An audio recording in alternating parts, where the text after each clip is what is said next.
Sometimes, even when we are motivated to do something constructive, we can have so many choices and possible projects that it can be difficult to start on anything. We can easily become so bogged down by the sheer breadth of decisions before us that, in the end, nothing gets done. However, this does not have to be the case. There are methods we can use to figure out what needs to be done and where we should be directing our time.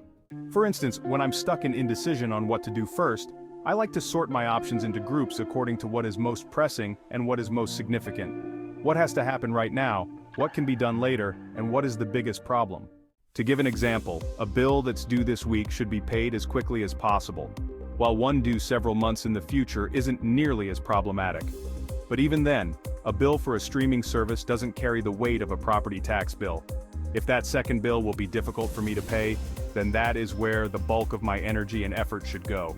I'll certainly take care of that first one before it's due, but I refuse to leave that bigger one to become a problem in the future. The same principle applies to everything. There are certain tasks that, while they may not be able to be finished right now, should be started as soon as possible. I'll clear the ones that are most pressing and dire right now so that I can immediately pivot to things that aren't necessarily emergencies, but can become so if I let them slip by. Little by little, the number of available and necessary tasks will be whittled down, and my sense of accomplishment will steadily increase.